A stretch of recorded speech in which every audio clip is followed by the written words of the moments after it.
Hi, welcome to Room to Grieve podcast. We're your hosts, Karen and Bec. Grab yourself a cuppa, find a comfortable spot, and we'll journey through grief together. Good evening. Good evening. How are you? I'm all right. You sprung this on me, haven't you? I know. And look at the state of me. Anybody would have think that you'd sprung it on me, but no, I chose this. You do know you're blending into the room. Is that I? Or you've lost that much weight, I can't see you. Pick whichever one you want. No, it's just even worse. I've decided this week I look like a frog. Like I just need to get rid of my double chin. I just feel like a toad. Like it's pissing me off. Nah. So that's probably all I've done is accentuate that. Anyway, we didn't come here to talk about my Frog camera skills. Yeah, my camera skills in exposing my toad-like chin. So. We've not got anything planned to talk about, but I'm sure we'll find something. I never have anything planned. No. Sometimes I do, and I make little notes, and then they usually fall on the floor or something, and I can never see you, and I try like that. Surely people will think I've lost it trying to see my notes.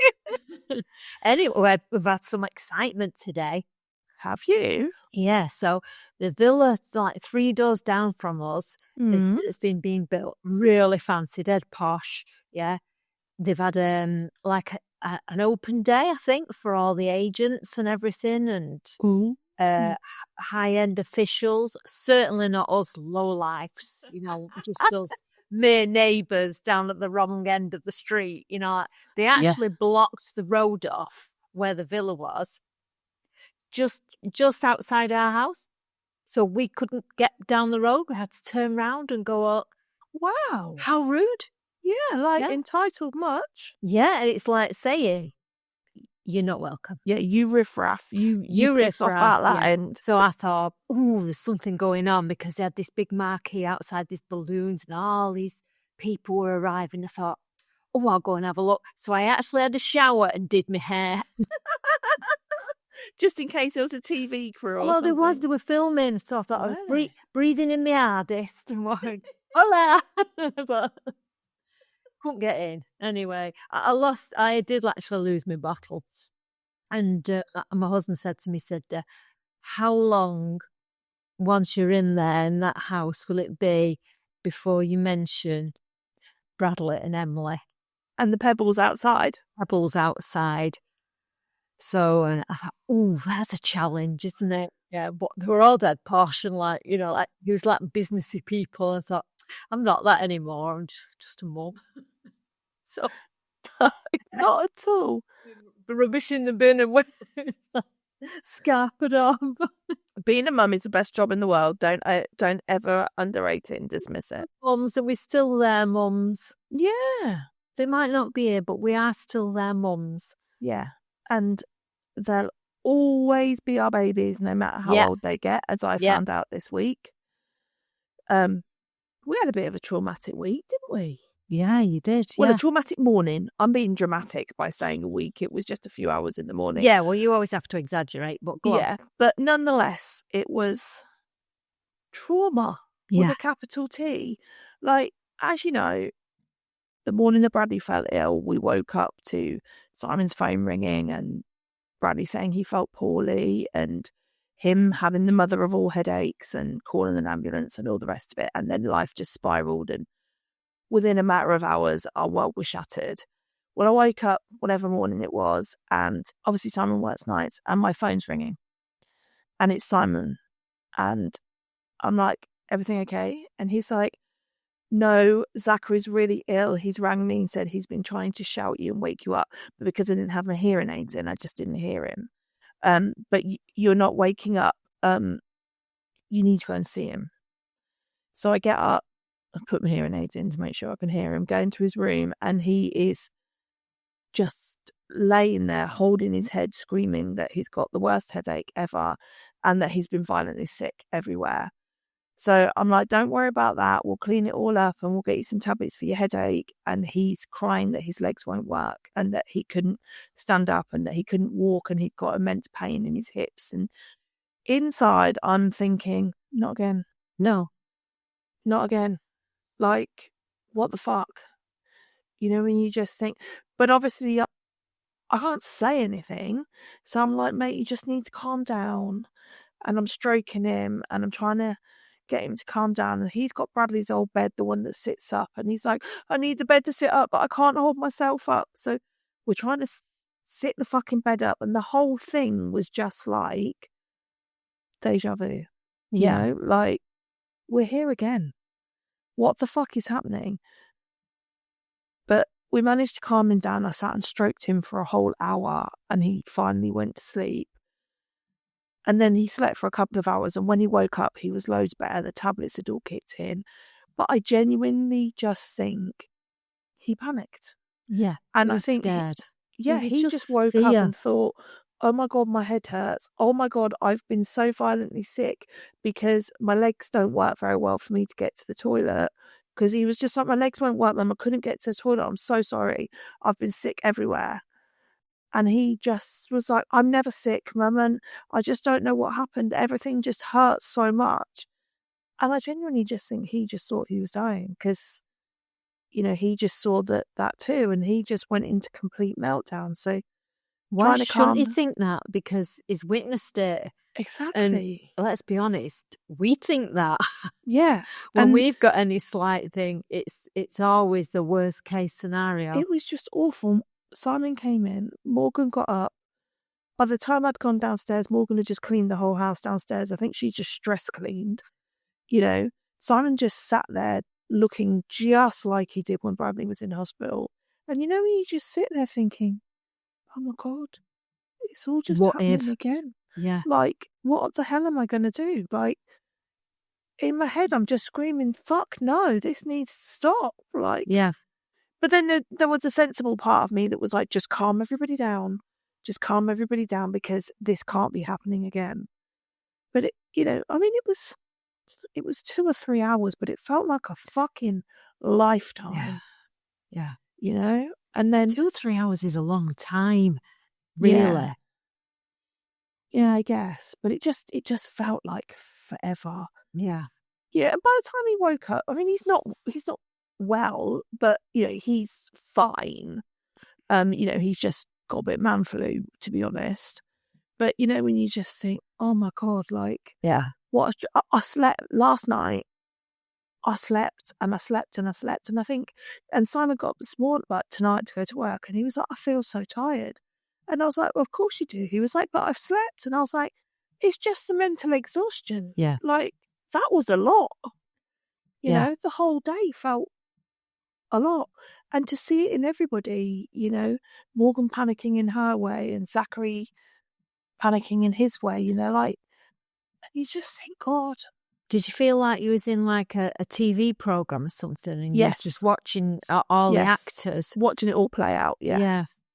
Yeah. But you just think, this is our life now, isn't it? Yeah. It is our life. And look how it's affected everybody so deeply and so traumatically. Yeah. You know? Every single one of us has changed. And we know that. We say it so often.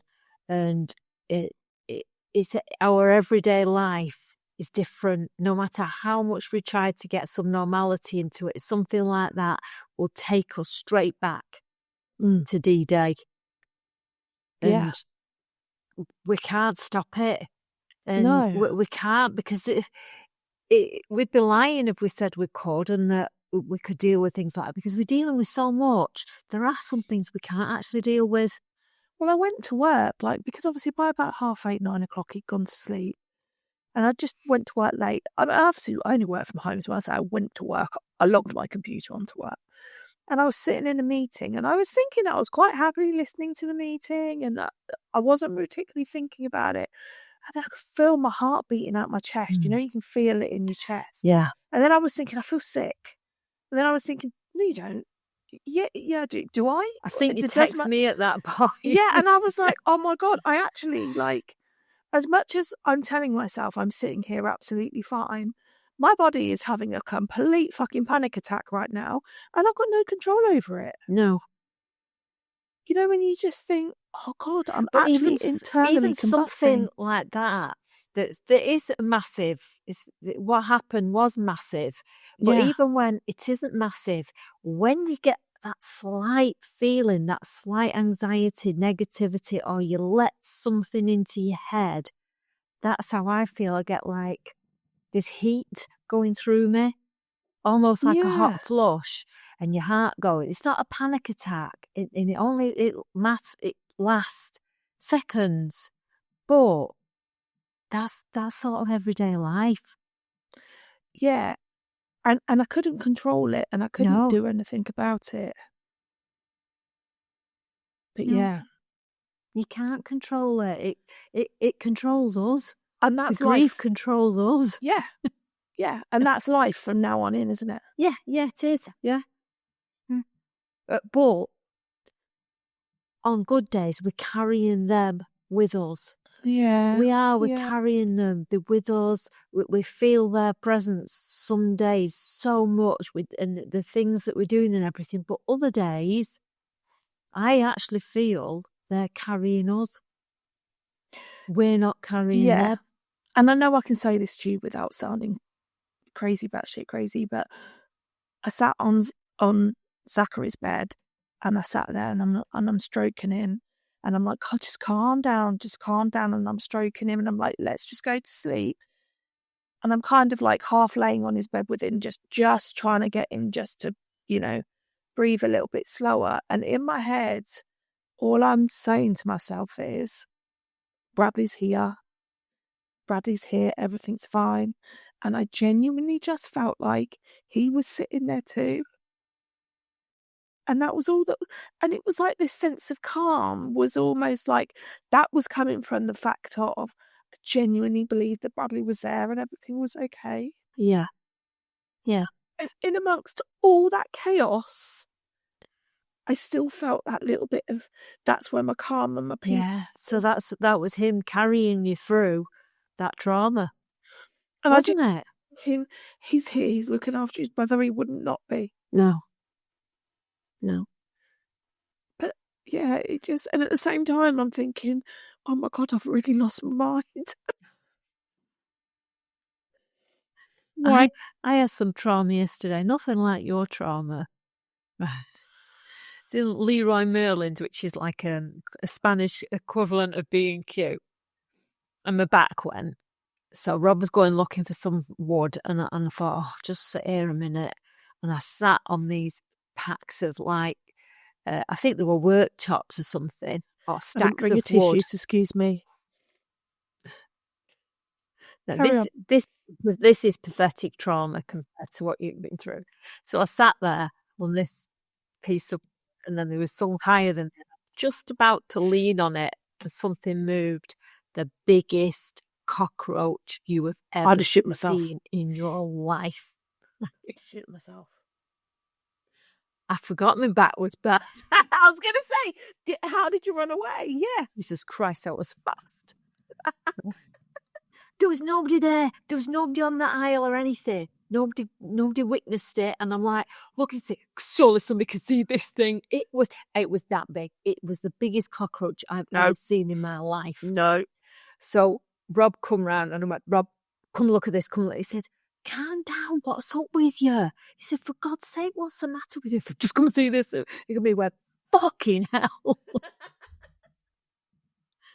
And right at that minute, because I was scared, I don't like cockroaches. I can put up with spiders, I can put up with mice, rats, snakes, whatever, but I don't like cockroaches or beetles.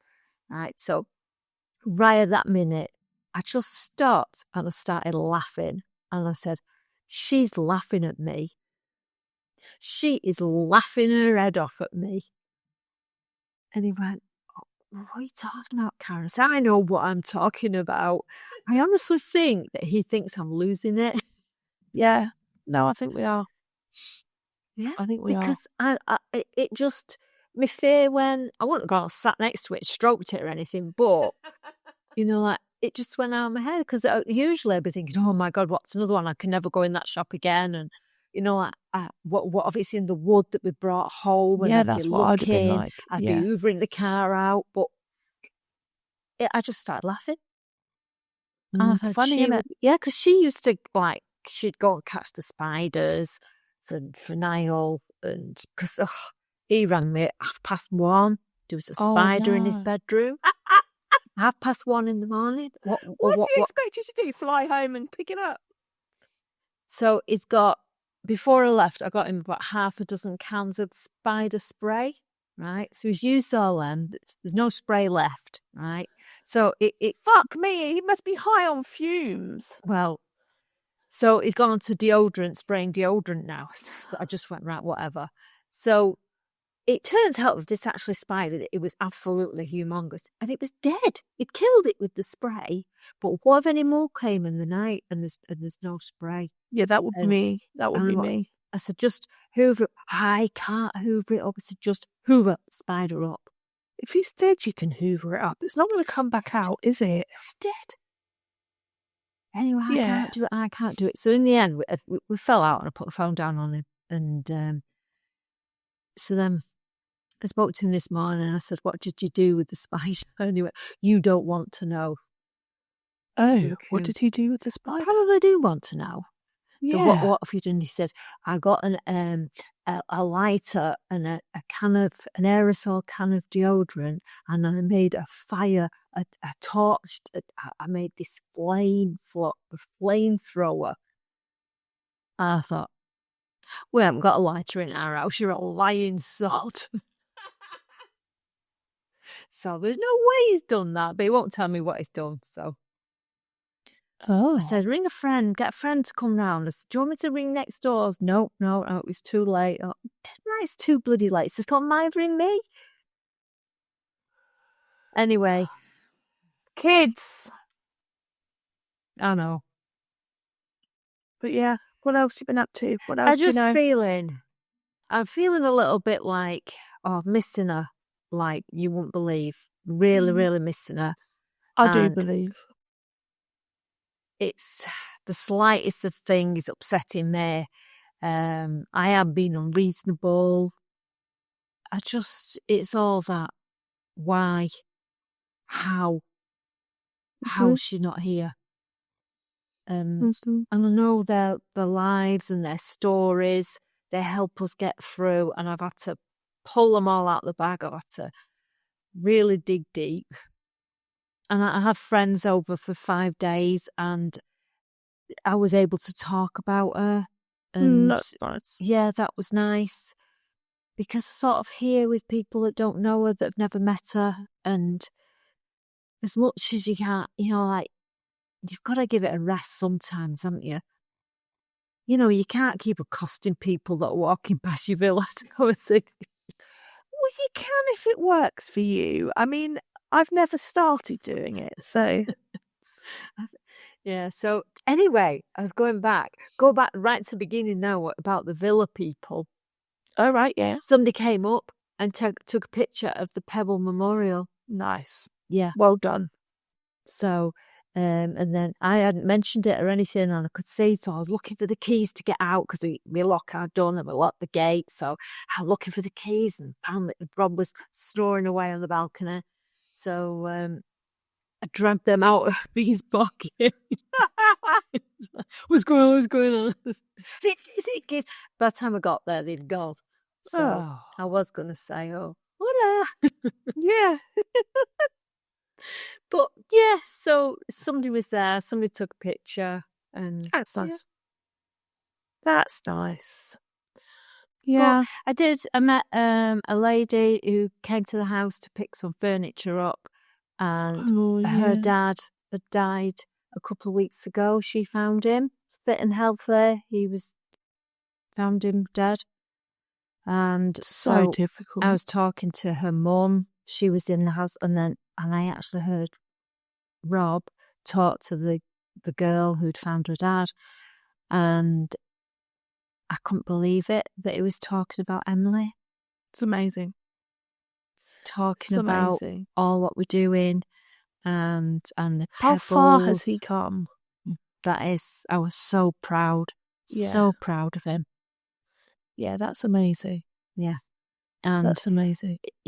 He was talking without crying, and he even told her about going to Sad Hill Cemetery. And he was talking to her about her own grief, telling her about a podcast. Okay. And then I spoke to her as well.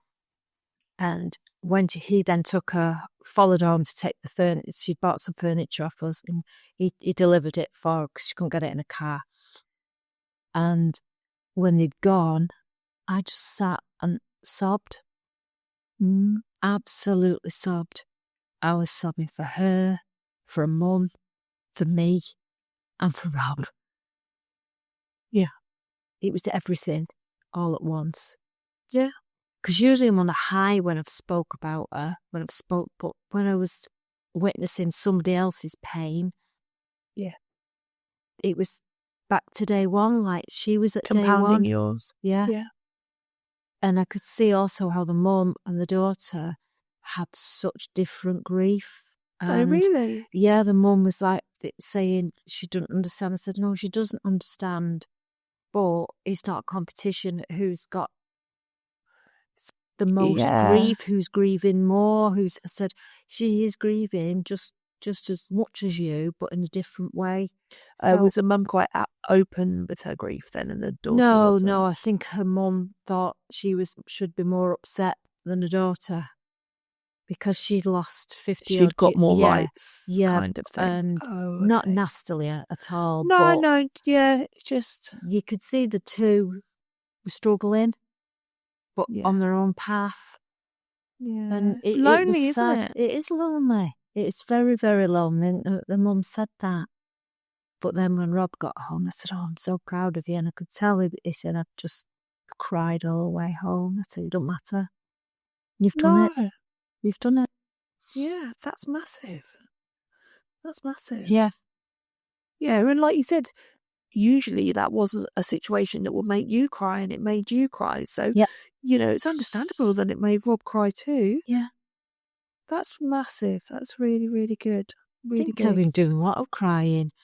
I just keep thinking, I don't know, I just miss being a mum. I miss things. I miss chatting to her. I miss the everyday stuff. Yeah. Looking at outfits with her. I don't like shopping anymore. I've done a bit of baking, and again, that's, oh God, she'd be baking this better than me, and just everything. You can bring absolutely everything you do. You can miss them, even if it's something they never did. Because then you think, they've never done this, they should be here doing this. Yeah. You can twist everything round to being about them, and that's what I've done. That's what I've been doing. And I've got to get out of it for my own sake. And so need to get on with stuff. Yeah, it's just difficult. And some days are a lot harder than others, but I think the whole ramping up of Christmas everywhere, I think that just amplifies things because you just can't fucking avoid it. I mean, and we don't avoid Christmas. I know, I was only thinking about that today. You do celebrate it to some extent, don't you? Yeah, because Bradley loved Christmas and the others love Christmas, and I feel like they've all lost enough. I don't need to take Christmas away from them too. That's not to say that I don't find it really hard and it doesn't feel forced for me now. I still enjoy it, but there is an element of it that is a little bit more forced than it ever was. But it does I just wish that it was just a day. It does all go on for too long for me. It starts too early, doesn't it? I mean, for God's sake, October and there's Christmas stuff in the shops. Yeah, and it just becomes a lot. It's just like, I don't really want to think about it too much. I just kind of want to get to Christmas and have the nice Christmas for my other kids and then be done with it. But I'm kind of forced to. I suppose, really, that if it starts early enough that you've sort of got over it by Christmas. You're bored of it by then. You're bored of it, If you look at it that way, Yeah, I guess. But I don't choose to not want to do Christmas or to fear Christmas, but it doesn't mean that I don't find it difficult, you know. Yeah, I know. I just couldn't care less about it, to be honest. Yeah. It annoys me that, you know, when I came to your house and then we went to garden centre and I was looking for something specific, some wall art to bring to Spain with me, and everything had Christmas stuff out, and that was in October, and that pissed me off because I'm thinking, so I wasn't upset that it was Christmas stuff, I was just annoyed. Yeah. And being in Spain, I can quite easily forget that it's Christmas or coming up to Christmas. Is it not the same over there? No, it's not the same at all. There's a few places that, you'll go and you'll get some, you're like, Feliz Navidad singing on loop. But it's not as bad as the UK. Okay. And it does make it easy. I mean, it makes it easy. It's like 28 degrees. And yeah. Am I sad or what? I got 2 lots of washing out today. Washed, nice. dried, ironed, all the bedding put back on. Everything. Nice. That feels like such a win. In November, I think that is ace. I have not got any washing dried on my line in about a week. It's probably about 4. It's been at least 5 or 6 days since I've been able to put any washing out. Right. And I'm kind of like, not last weekend, but the weekend before, Simon took my washing line down because he was mowing the garden. And I said to him, don't bother putting it back up. But then actually it turned nice. So Zachary put it back up for me. And it lasted about 3 days. And I'm like, yeah, that can come down again. Now I'm not going to use that. We are sad, aren't we? We must be so boring talking about our washing. But honest to God, it just gives me so much the subscribers are off. They're gone. Yeah. But yeah. I'm glad you mentioned that. Subscribers, why? Yeah, it's gone up. Oh, it's done really well. Yeah. That's done really well. So hi to everyone that's new, because that's fantastic. And sorry that we're talking about fucking washing. But we just need to explain. We've gone monetized. We just briefly spoke about it in our last podcast because I think somebody was a bit upset that we was doing this for money. We're not doing this for money. This nowhere near covers any of our costs. No. Right. And we're just doing it. And please subscribe. It would really, really appreciate it because it helps with the algorithms and all that. Because most of the people that watch this are not subscribers. I know. So more than half of people that watch don't subscribe. And it makes such a big difference. It really does. Just it really does. The thumbs up and the comments. Yeah, just drop a comment or a like or something. Even you want to tell, stop going on about your bloody washing. Yeah. But so we really, really do appreciate everybody that subscribes and watches and all that. It's no point in doing it if nobody joins us. No, but we're really lucky that we've got a cool little community out there. Yeah, we have. We've got over 2,000 of you that sadly know this shit and know this road. But there are days when I went to fireworks this week. No way.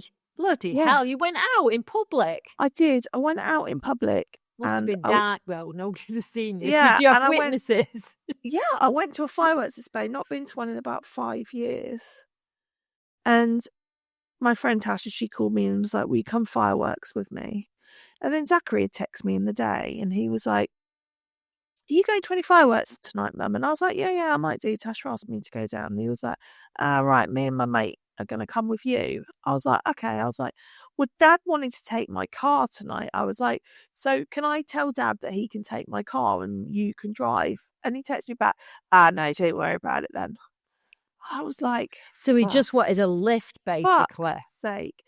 So then Simon got up and was going to work, and he was like, I'm not going to take your car. It's fine. You can keep your car. So I said, Zachary, I've got my car now. And he was like, right, yeah, we'll come fireworks with you then. It's free, isn't it? I was like, you are the tightest kid I know.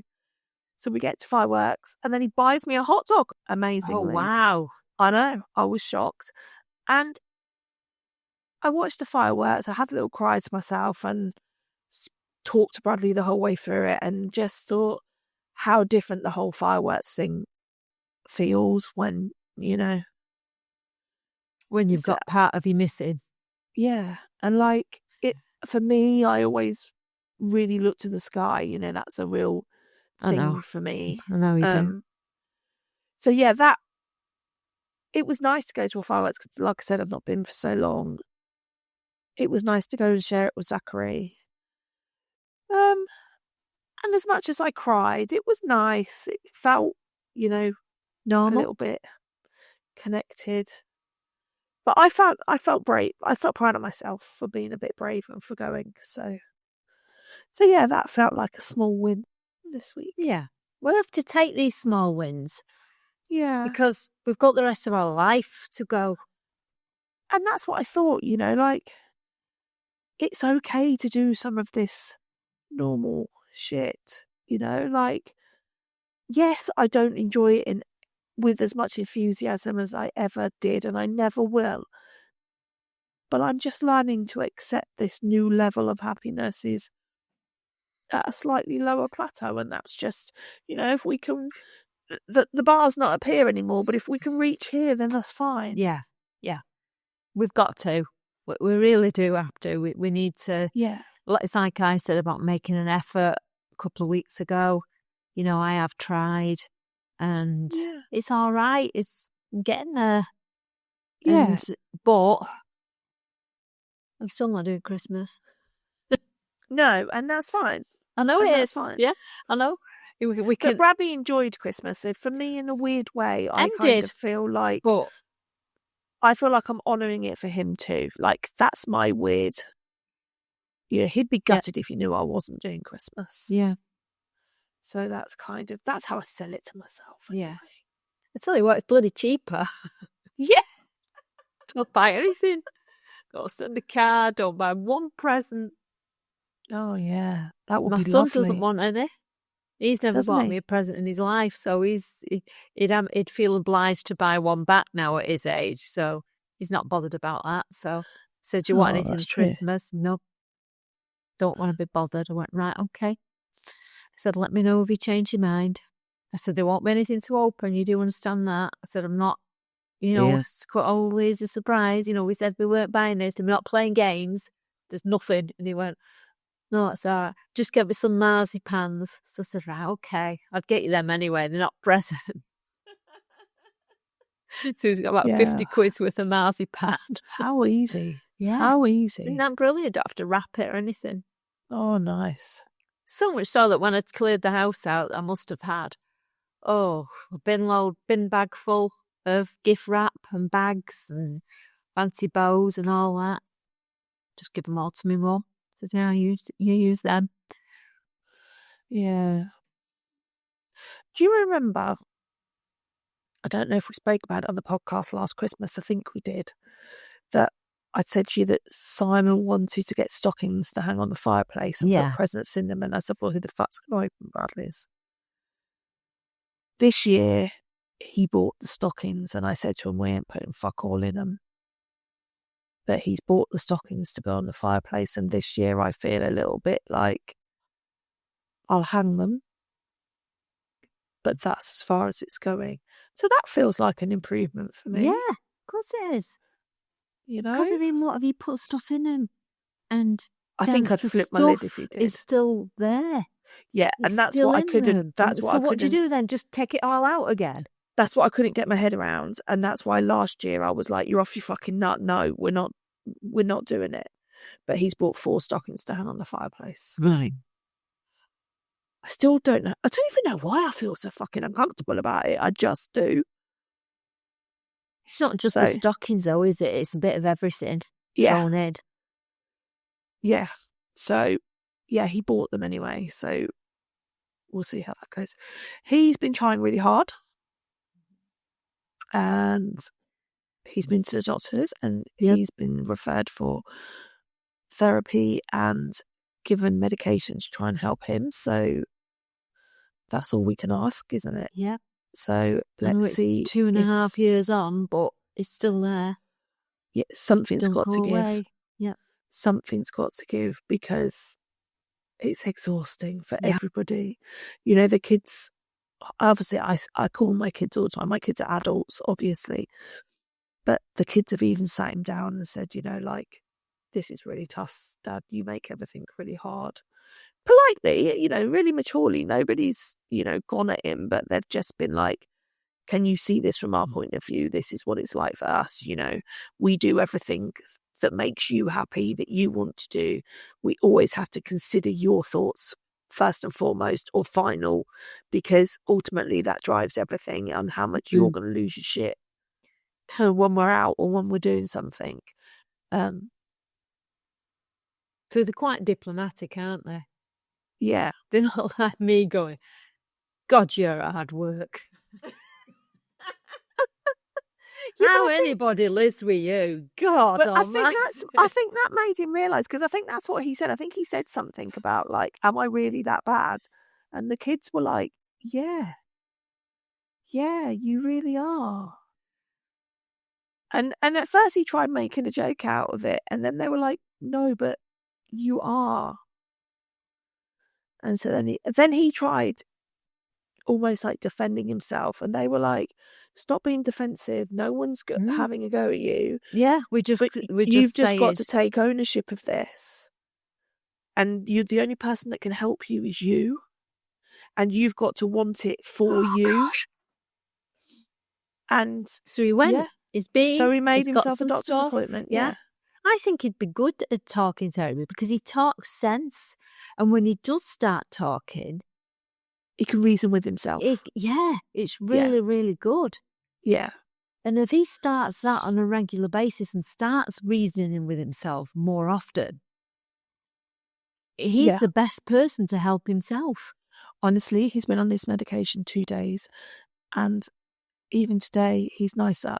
It's a placebo effect, obviously, because it's 2 days. I was going to say, don't go telling him. But fuck me, like, you do that, he'd be on a high thinking, oh, these tablets, and you'd go, oh, they won't be working yet. Yeah, no, I've really tried not to. Do not say that. He came down this morning. Keep your gob short. This afternoon. I say this morning, like, he gets up in the afternoon. It's his morning. He came down and he was like, oh, I feel really exhausted. He was like, I've only been on the tablets one day and they're exhausting me already. And inside I'm thinking, shut up, you fucking twat. Like, say that. No, I know I can't. So I'm sitting there going, really? Here. We're supposed to...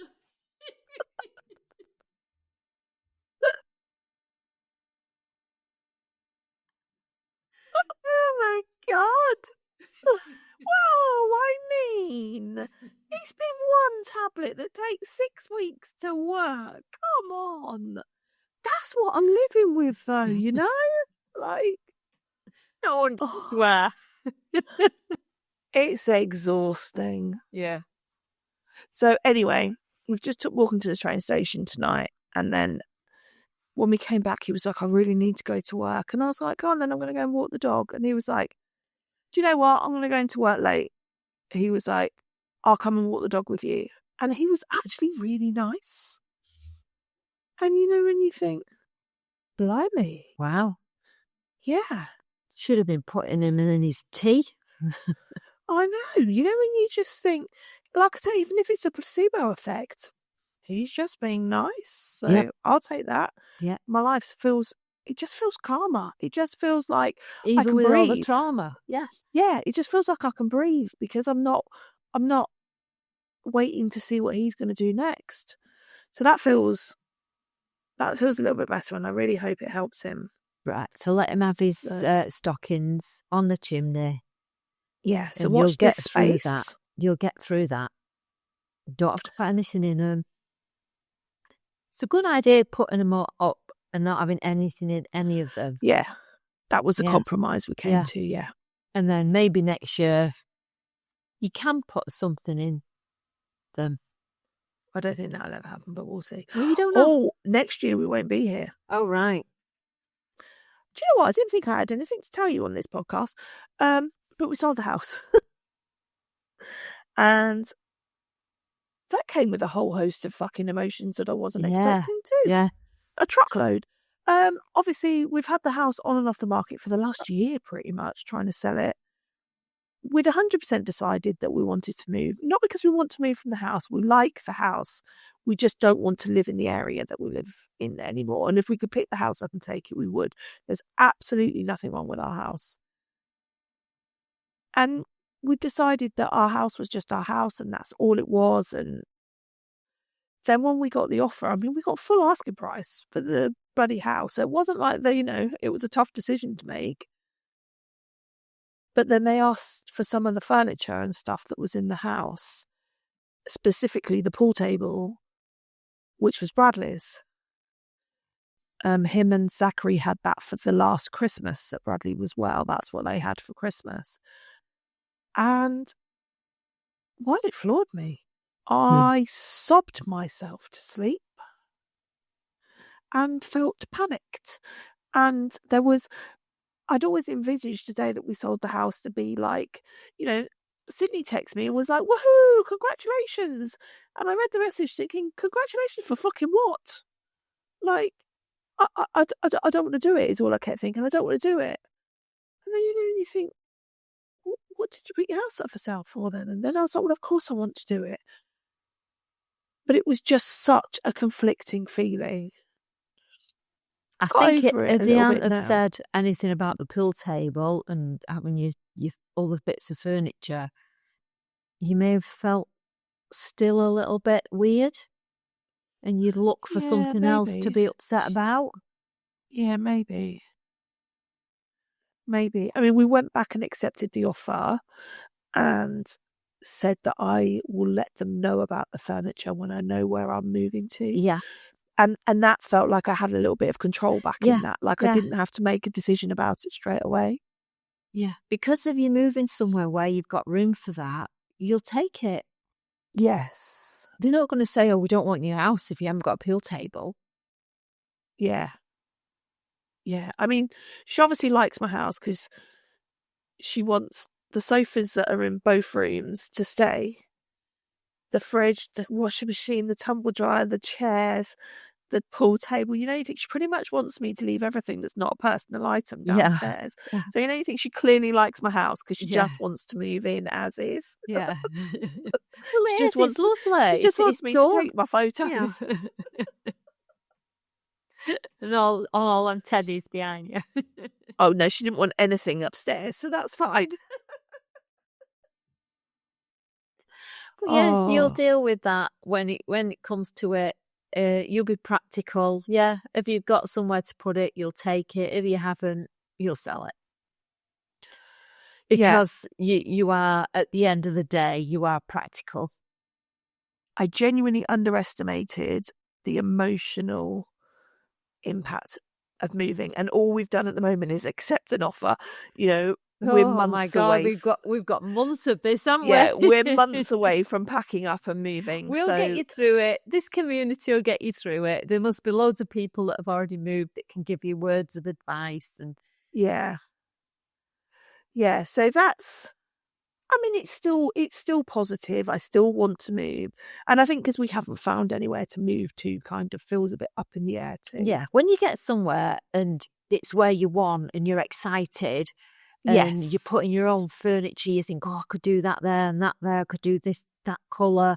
And, it's so nice to have extra room for the cars. You haven't got to worry about the driveway being full. That will take away some of the hurt, I think, and some of the panic. Yes, it's just important that we find a house where I can put all of Bradley's stuff. And then I think I'll be content. Yeah. Yeah. Soon as you have seen a house and you know that somewhere within that house there is space for Bradley, everything else, be it pool table or whatever, it won't matter. No. Because you'll have created somewhere for Brad and that's it. Yeah. And the one thing I don't want is because we're going to downsize, I don't want to settle for like having to put his stuff in a downstairs toilet or something, No, you know, no. I've said the same. We're downsizing to 2 bedrooms. I mean, that's just crazy for you. I mean, I don't live in a big house like you anyway. So, like, you know, like, that's crazy. So our bedroom, my husband and I, is our bedroom will have to be Emily's as well. So all her stuff will have to fit in ours because we are not getting somewhere with another room. And it's not going, I'd rather do without my stuff as long as I've got hers. Yeah. I mean, like 200 Funko Pops, what the hell I'm going to do with it? And skulls and stuff like that. But it's tough. That's coming with us. Yeah. I should have brought some of the skulls to Spain, really. Never thought of that. Yeah, they would have looked nice. Yeah. Yeah. I'll do that next time. I'll bring some of them. Some of the less frightening ones. But no, that'll so be good. they're with us every single day, aren't they? Yes. The same as grief's with us, love's with us, our memories, our thoughts. We can't change what's happened, but we can get through each day. Yeah. With them. Yeah. And we're doing all right. We are doing all right, yeah. Just some I'm days. proud of us. I am. I'm proud of us. Some days are sadder than others, but we get through them just the same. Yeah, I think so. I think so. And I'm proud of everybody else that sticks around and listens to us and supports us too, because that's a massive, this whole podcast, I know we say it all the time, it's such a cliche, but it is a massive part of our sort of healing and dealing process, isn't it? It is. And you're going to be in trouble for swearing. I'm so sorry. I'm going to have to tick the box when I upload it into YouTube. Did you swear? Sorry, sir. Yes, I did. We'll let you off, though, because you've been really well behaved with our guests, haven't you? I've tried really hard. I know. It's only because there's just me and you tonight. Yeah, I know. And we sprung it on. You sprung it on me, so you've not had any lectures. No. And all my decorum goes when there's nobody here I know. to perform in front of. Standards lower. At least I've not got pyjamas on, although you probably haven't, but...